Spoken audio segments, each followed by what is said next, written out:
السلام علیکم ورحمۃ اللہ وبرکاتہ۔ اہلاً وسہلاً۔ اقرا مہد الحافظات، پشاور شہر ورثت، جماعت عالیہ اول۔ مضمون تفسیر سورہ لقمان۔ آج کا ہمارا سبق آیت نمبر 20 سے ہے۔ الم تروا ان اللہ سخر لکم ما فی السماوات وما فی الارض واسبغ علیکم نعمہ ظاہرۃ وباطنہ۔ ترجمے کی طرف دیکھیں۔ الم ترو ان اللہ، کیا تم نہیں دیکھتے، ان اللہ کہ اللہ تعالیٰ نے سخر لکم مسخر کیے، لکم تم لوگوں کے لیے، ما فی السماوات جو کچھ آسمانوں میں ہے، وما فی الارض اور جو کچھ زمین میں ہے، واسبغ علیکم اور پوری کر دی تم پر، نعمہ اپنی نعمتیں، ظاہرتاً کلی، وباطنہ اور چھپی، ومن الناس اور لوگوں میں سے، من یجادلو ایسے بھی ہے کہ جو جھگڑا کرتے ہیں، فی اللہ اللہ کی بات میں، بغیر علم بغیر سمجھ بوجھ کے، ولا ہدن اور بغیر ہدایت کے، ولا کتاب منیر اور نہ روشن کتاب، وَإِذَا قِيلَ لَهُمُ اتَّبِعُوا اور جب ان سے کہا جائے کہ تابعداری کرو، ما اس کی، انزل اللہ کہ جو اتارا ہے اللہ تعالیٰ نے، قالوا تو کہتے ہیں، بل نتبعو بلکہ ہم تابعداری کریں گے، ما وجدنا اس پر کہ جس پر ہم نے پایا، وجدنا علیہ کہ جس پر پایا ہم نے، آباءنا اپنے باپ دادوں کو، اولو کان الشیطان بلا اور جو شیطان بلاتا ہے، یدعوہم شیطان بلاتا ہے ان کو، الی عذاب السعیر دوزخ کی طرف، وَمَن يُسْلِمْ وَجْهَهُ اور جو کوئی تابع کرے اپنا منہ، اللہ اللہ تعالیٰ کی طرف، وَهُوَ مُحْسِنٌ اور وہ نیکی پر ہو، فَقَدِ اسْتَمْسَكَ پس اس نے پکڑ لی، بِالْعُرْوَةِ الْوُثْقَىٰ مضبوط کڑی کو، وَإِلَى اللَّهِ اور اللہ تعالیٰ کی طرف، عاقبۃ الامور آخر ہر کام کا انجام ہے، وَمَن كَفَرَ اور جس نے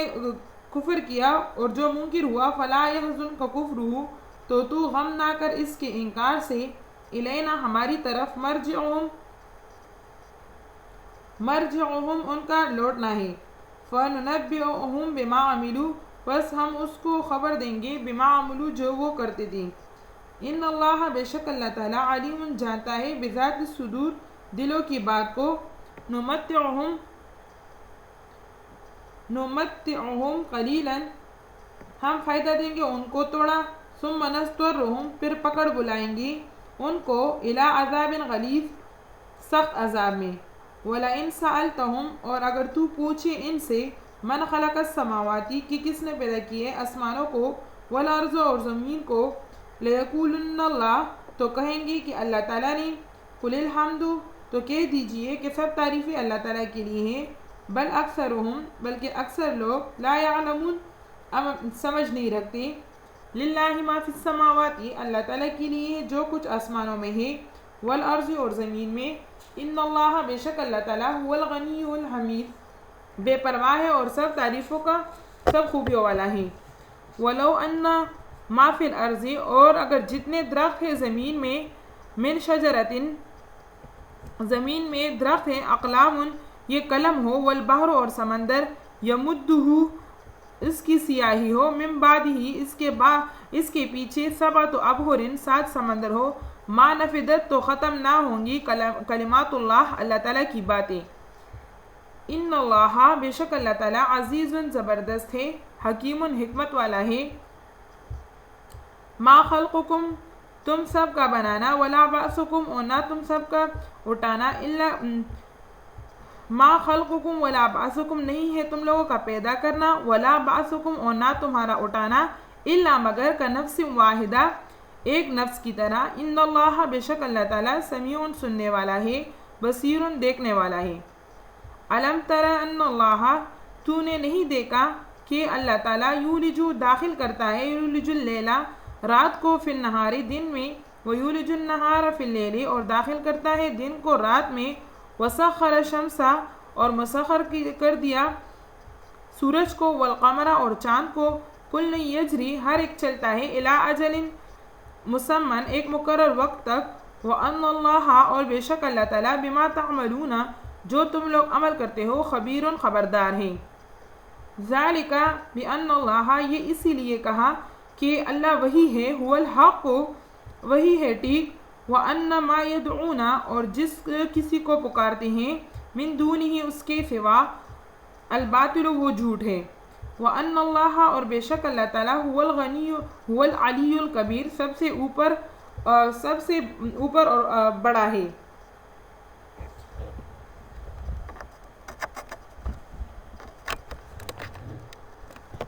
ان آیات کی تفسیر دیکھیں۔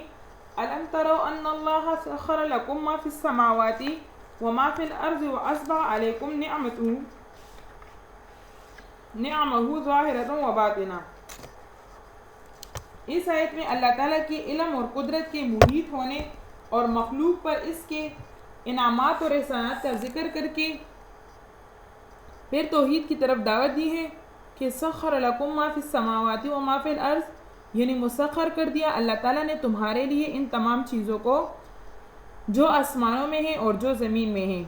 مسخر کرنے کے مشہور معنی کسی چیز کو کسی کے تابع فرمان بنا دینے کے ہیں۔ یہاں پر ایک سوال پیدا ہوتا ہے، سوال یہ ہے کہ اول تو زمین کی سب چیزیں بھی انسان کے تابع فرمان نہیں ہیں، بلکہ بہت سی چیزیں اس کے مزاج کے خلاف ہوتی ہیں، مزاج کے خلاف کام کرتی ہے، خصوصاً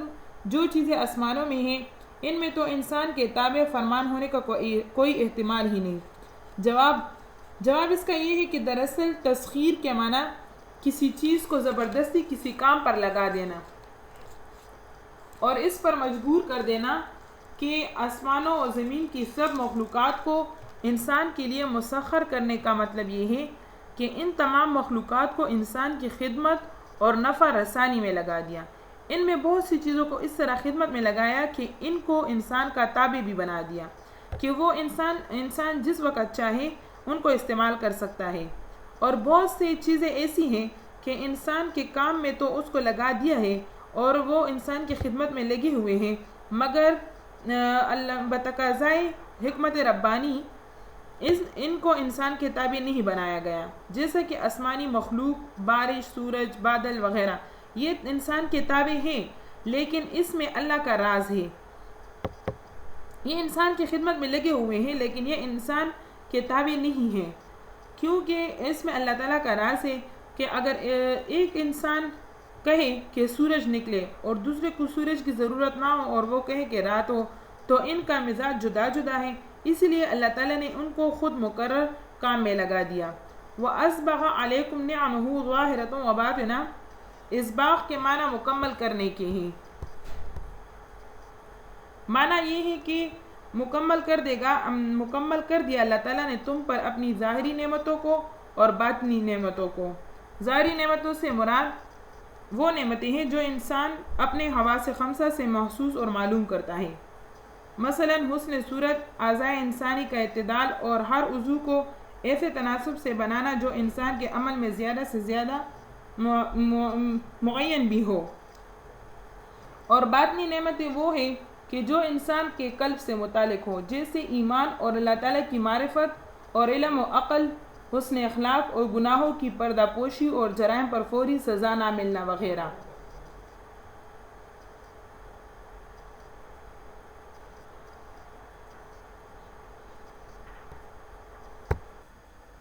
وَمِنَ النَّاسِ مَن يُجَادِلُ فِي اللَّهِ بِغَيْرِ عِلْمٍ وَلَا هُدًى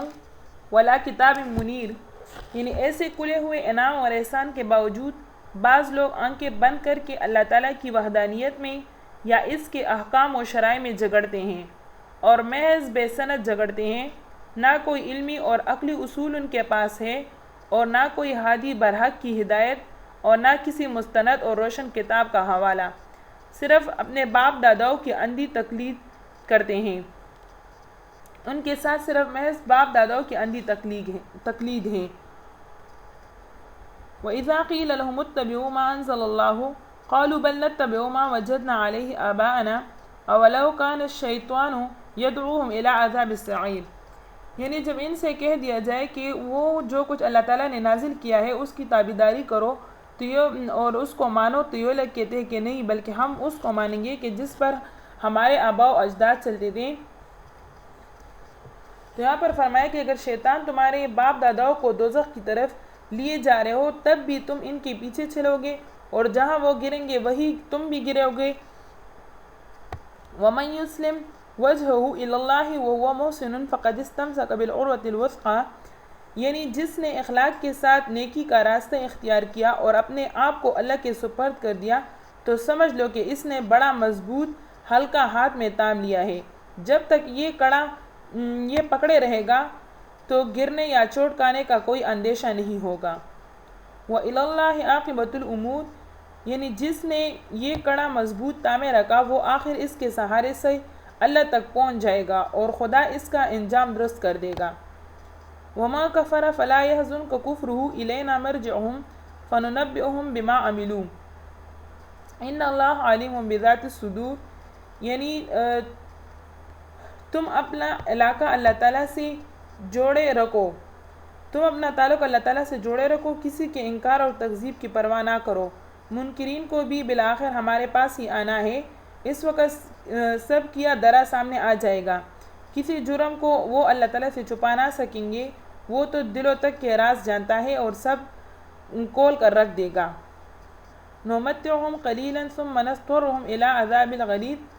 یعنی تھوڑے دن کا عیش اور بے فکری ہے، مہلت ختم ہونے پر سخت سزا کے نیچے یہ لوگ کھینچے چلے آئیں گے، مجال ہے کہ چھوٹ کر بھاگ جائیں۔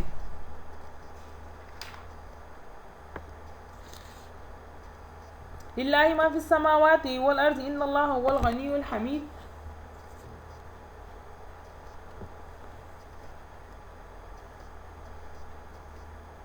یہاں پر فرماتے ہیں کہ جس طرح آسمان اور زمین کا پیدا کرنے والا اللہ ہے، ایسے ہی آسمان اور زمین میں جو چیزیں موجود ہیں سب بلا شرکت غیر کے اسی کی مخلوق ہے اور سب اسی کی طرف محتاج ہے، وہ کسی کا محتاج نہیں ہے، کیونکہ وجود اور تواب وجود یعنی جملہ صفات کمالیہ کا منبع اسی کی ذات ہے اور اس کا کوئی کمال دوسرے سے مستفاد نہیں ہے، وہ بالذات سب عزتوں اور خوبیوں کا مالک ہے اور پھر اسے کسی کی کیا پرواہ ہوتی ہے۔ وَلَوْ أَنَّ مَا فِي الْأَرْضِ مِنْ شَجَرَةٍ أَقْلَامٌ وَالْبَحْرُ يَمُدُّهُ مِنْ بَعْدِهِ سَبْعَةُ أَبْحُرٍ مَا نَفِدَتْ كَلِمَاتُ اللَّهِ۔ اس آیت میں اللہ تعالیٰ نے اپنی معلومات اور اپنی قدرت کے تصرفات اور اپنی نعمتوں کی ایک مثال دی ہے کہ اگر ساری دنیا میں جتنے درخت ہیں ان کی سب شاخوں کے قلم بنا دیے جائیں اور ان کے لکھنے کے لیے سمندر کو سیاہی بنا دیا جائے اور یہ سب قلم اللہ تعالیٰ کی معلومات اور تصرفات کو لکھنا شروع کر دیں تو سمندر ختم ہو جائے گا، لیکن اللہ تعالیٰ کی معلومات اور تصرفات ختم نہ ہوں گے، اور ایک سمندر نہیں اس جیسے 7 سمندر اور بھی شامل کر دیے جائے تو سب سمندر ختم ہو جائیں گے، لیکن اللہ تعالیٰ کی کلمات ختم نہ ہوں گے۔ کلمات اللہ سے مراد اس کے علم اور حکمت کے کلمات ہیں۔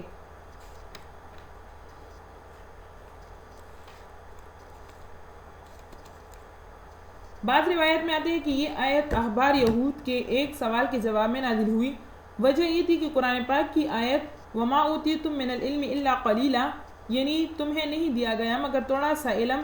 جب حضور صلی اللہ علیہ وسلم مدینہ منورہ میں تشریف لائے تو چند احبار یہود حاضر ہوئے اور اس آیت کے بارے میں معارضہ کیا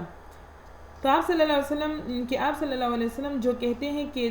تمہیں تھوڑا علم دیا گیا ہے، یا آپ صلی اللہ علیہ وسلم اپنی قوم کا حال ذکر کرتے ہیں یا اس میں آپ نے ہمیں بھی داخل کیا ہے؟ تو حضور صلی اللہ علیہ وسلم نے ان سے فرمایا کہ میری مراد سب ہے، یعنی ہماری قوم بھی اور یہود اور نصارہ بھی۔ تو انہوں نے یہ معارضہ کیا کہ ہمیں تو اللہ تعالیٰ نے تورات عطا فرمائی ہے جس کی شان تبیان لکل شین، یعنی ہر چیز کا بیان ہے۔ آپ صلی اللہ علیہ وسلم نے ان کو فرمایا کہ وہ بھی علم الہی کے مقابلے میں قلیل ہے، یعنی آپ لوگوں کو جو تورات دیا گیا ہے وہ بھی علم الہی کے مقابلے میں تھوڑا ہے، پھر تورات میں جتنا علم ہے تو اس کا بھی تمہیں پورا علم نہیں، بلکہ بقدر کفایت ہی تم لوگوں کو اس کا علم حاصل ہے، اس لیے علم الہی کے مقابلے میں ساری آسمانی کتابیں اور سب انبیاء کے علوم کا مجموعہ بھی قلیل ہی ہے۔ اسی کلام کی تائید کے لیے آیت نازل ہوئی وَلَوْ أَنَّ مَا فِي الْأَرْضِ مِنْ شَجَرَةٍ أَقْلَامٌ وَالْبَحْرُ يَمُدُّهُ مِنْ بَعْدِهِ سَبْعَةُ أَبْحُرٍ مَا نَفِدَتْ كَلِمَاتُ اللَّهِ إِنَّ اللَّهَ عَزِيزٌ حَكِيمٌ۔ یہ آیت نازل ہوئی۔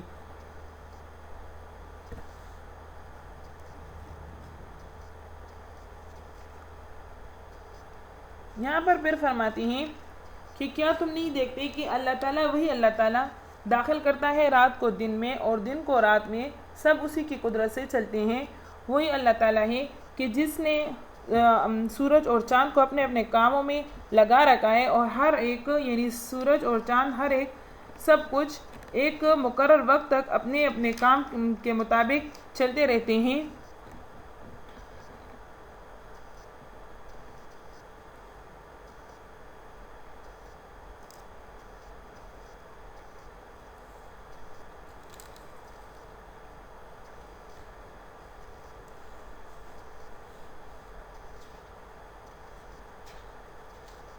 ألم تر أن الفلك تجري في البحر بنعمة الله ليريكم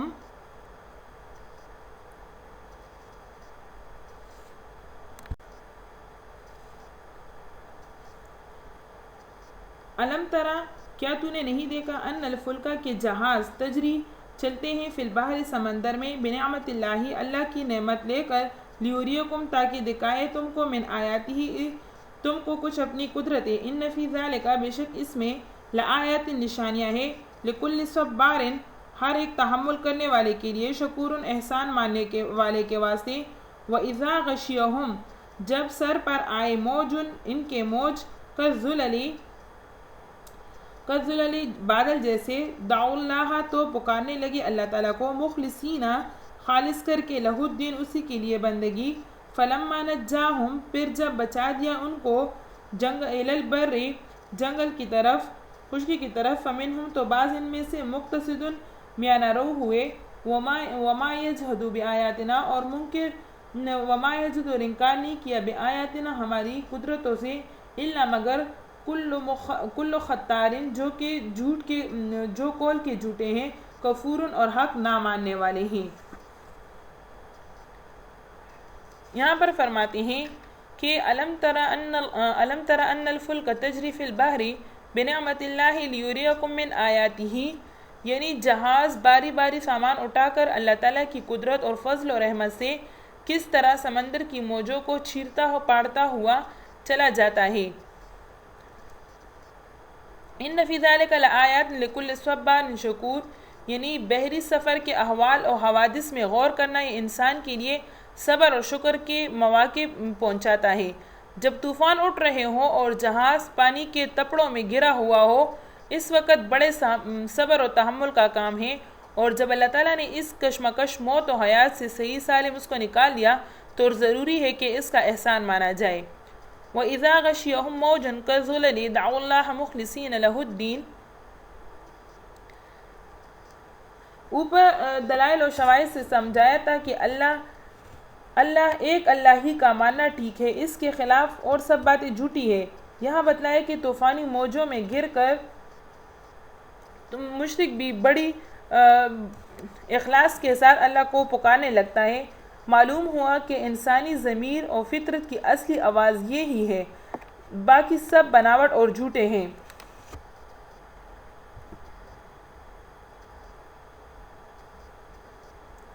فلما نجاہم الی البر فمنہم مقتصد وما یجحد بآیاتنا الا کل ختار کفور یعنی جب اللہ تعالیٰ طوفان سے نکال کر خشکی پر لے آئے تو توڑے نفوس ہے جو اعتدال اور توسط کی راہ پر ہی قائم رہتے ہیں، ورنہ اکثر تو دریا سے نکلتے ہی بغاوتیں شروع کر دیتے ہیں۔ یا ایھا الناس اتقوا ربکم واخشوا یوما لا یجزی والد عن ولدہ۔ ترجمہ دیکھیں یہاں سے، یا ایھا الناس اے لوگو اتقوا ربکم ڈرو اپنے رب سے، واخشوا یومن اور ڈرو اس دن سے لا یجزی والدن کے کام نہ آئے گا کوئی باپ عن ولدہ بیٹے کے بدلے میں، ولا مولود اور نہ کوئی بیٹا ہوا جازن جو کام آئے عن والدہ اپنے باپ کی جگہ شیئن کچھ بھی۔ ان وعد اللہ بے شک اللہ تعالیٰ کا وعدہ حق یہ سچا ہے، فلا تغرنکم الحیات الدنیا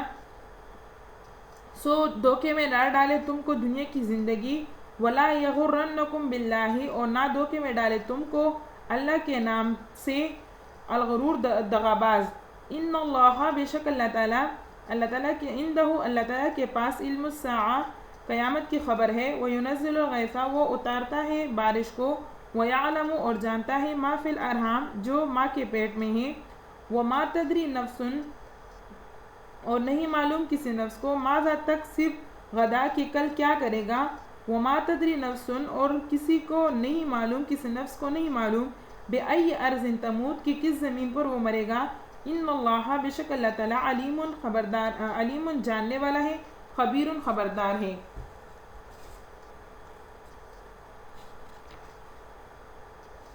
یا ایھا الناس اتقوا ربکم، اس آیت میں مومن اور کافر عام لوگوں کو خطاب فرما کر اللہ تعالیٰ اور قیامت کے حساب اور کتاب سے ڈرا کر اس کے لیے تیاری کی ہدایت کی گئی ہے، یعنی اے لوگوں ڈرو اپنے پروردگار سے۔ اس جگہ اللہ تعالیٰ کے نام یا کسی دوسری صفت کے بجائے صفت رب کے انتخاب کرنے میں اس طرف اشارہ ہے کہ اللہ تعالیٰ سے خوف کا جو حکم ہے یہ وہ خوف نہیں جو کسی درندے یا دشمن سے عادتاً ہوا کرتا ہے، کیونکہ اللہ تعالیٰ تو تمہارا رب اور پالنے والا ہے، اس سے اس طرح کوئی خطرہ نہیں ہونا چاہیے، بلکہ خوف سے مراد اس جگہ وہ خوف ہے جو اپنے بڑوں اور بزرگوں کی عظمت اور ہیبت کی وجہ سے ہونا لازم ہے۔ وَاخْشَوْا يَوْمًا لَا يَجْزِي وَالِدٌ عَنْ وَلَدِهِ، یعنی اس روز سے ڈرو جس میں نہ کوئی باپ اپنے بیٹے کو کوئی فائدہ پہنچا سکے گا اور نہ بیٹا باپ کو۔ مراد اس سے وہ باپ بیٹے ہیں کہ جن میں ایک مومن ہو اور دوسرا کافر ہو، کیونکہ مومن باپ نہ اپنے کافر بیٹے کے عذاب میں کمی کر سکتا ہے اور نہ اس کو کوئی نفع پہنچا سکتا ہے، اسی طرح مومن بیٹا اپنے کافر باپ کے کچھ کام نہ آ سکے گا۔ اس کی تخصیص دوسرے آیات اور حدیث سے بھی ہوئی ہے کہ قیامت کے روز ماں باپ اولاد کی اور اولاد ماں باپ کی شفاعت کریں گے، اور اس شفاعت کی وجہ سے ان کو کامیابی بھی ہوگی۔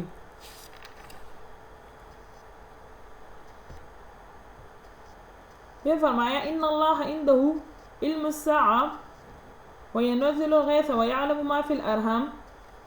یعنی اس آیت میں 5 چیزوں کے علم کا بالخصوص اللہ تعالیٰ کے ساتھ مخصوص ہونا اور اس کے علاوہ کسی مخلوق کو ان کا علم نہ ہونا بیان فرمایا ہے۔ ان اللہ عندہ علم الساعہ، اس میں سے پہلی چیز کہ قیامت کا ذکر ہے۔ قیامت کا علم یہ کسی کے پاس بھی نہیں ہے، قیامت کا علم صرف اور صرف اللہ تعالیٰ کے پاس ہے۔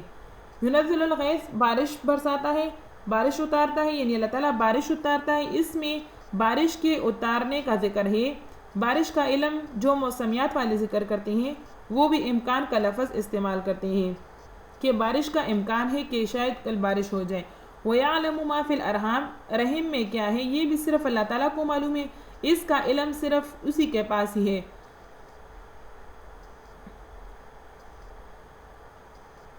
آج کل تو الٹراساؤنڈ کے ذریعے پتہ لگ جاتا ہے، یہ پتہ تو اول بھی لگتا تھا کیونکہ تجربہ کار بوڑھی عورتیں بتاتی تھی۔ یہ آیت اس بات کے خلاف نہیں بلکہ نفی اس بات کی ہوئی ہے کہ پتہ تو کسی کو نہیں کہ رحم میں بچہ سعید ہوگا یا شقی، اس کا رزق کتنا ہوگا، ان سب چیزوں کا علم صرف اللہ تعالیٰ کو ہے۔ وَمَا تَدْرِي نَفْسٌ مَاذَا تَكْسِبُ غَدًا، چوتھی چیز یہ بیان کی گئی کہ کوئی نہیں جانتا کہ وہ کل کیا کمائے گا، کیا کرے گا۔ کل کا علم کسی کے پاس نہیں سوائے اللہ تعالیٰ کے، کیونکہ انسان رات کو ایک کام کا ارادہ کرتا ہے اور صبح وہ دوسرا کام کرنے لگ جاتا ہے، یا صبح کو کوئی مر جاتا ہے اور وہ دوسرے کام میں مشغول ہو جاتا ہے۔ وَمَا تَدْرِي نَفْسٌ بِأَيِّ أَرْضٍ تَمُوتُ، پانچویں چیز یہ بتائی کہ کسی انسان کو اس بات کا علم بھی نہیں ہے کہ وہ کس زمین پر مرے گا۔ امام مالک رحمہ اللہ نے صرف ایک بار حج کیا تھا اور ان کا دل کرتا تھا کہ میں حج کروں، لیکن روزہ مبارک کو روزہ مبارک چھوڑنے کو بھی ان کا دل نہیں چاہتا تھا۔ ایک مرتبہ انہوں نے نبی کریم صلی اللہ علیہ وسلم کو خواب میں دیکھا تو انہوں نے خواب میں ان سے پوچھا کہ اگر میری عمر زیادہ ہو تو میں حج کر لوں گا، یعنی انہوں نے نبی کریم صلی اللہ علیہ وسلم سے اپنی عمر کے بارے میں پوچھا کہ اگر میری عمر زیادہ ہو تو میری عمر کتنی ہوگی، اگر زیادہ ہو تو میں حج کر لوں گا، لیکن اگر عمر کم ہو اور راستے میں موت آئے تو آپ صلی اللہ علیہ وسلم سے میں جدا نہیں ہونا چاہتا۔ تو نبی کریم صلی اللہ علیہ وسلم نے 5 انگلیاں آمنے سامنے کی، تو جب امام مالک رحمہ اللہ نیند سے بیدار ہوئے تو دل میں خوش ہوا کہ چلو 5 سال عمر ہوگی تو چلو اس میں تو حج کر سکتا ہوں۔ پھر کہا کہ اگر اس سے مراد 5 مہینے ہو تو چلو پھر بھی ادا کر کے واپس آ سکتا ہوں، اور پھر کہا کہ اگر 5 دن ہو تو پھر تو حج نہیں ادا کر سکتا۔ تو جب خواب کی تعبیر ابن سیرین رحمہ اللہ سے پوچھی تو انہوں نے فرمایا کہ خدا کے بندے، نبی کریم صلی اللہ علیہ وسلم نے سورہ لقمان کی آخری آیت کی طرف اشارہ کیا ہے کہ ان 5 چیزوں کا علم یہ کسی کے پاس نہیں ہے، اس کے بارے میں کسی سے نہ پوچھو۔ صدق اللہ العظیم۔ وآخر دعوانا ان الحمدللہ رب العالمین۔ سورہ لقمان کا اختتام ہوا، اس کو اچھی طریقے سے یاد کریں اور آگے 2 رکوع کا مطالعہ کریں۔ السلام علیکم ورحمۃ اللہ وبرکاتہ۔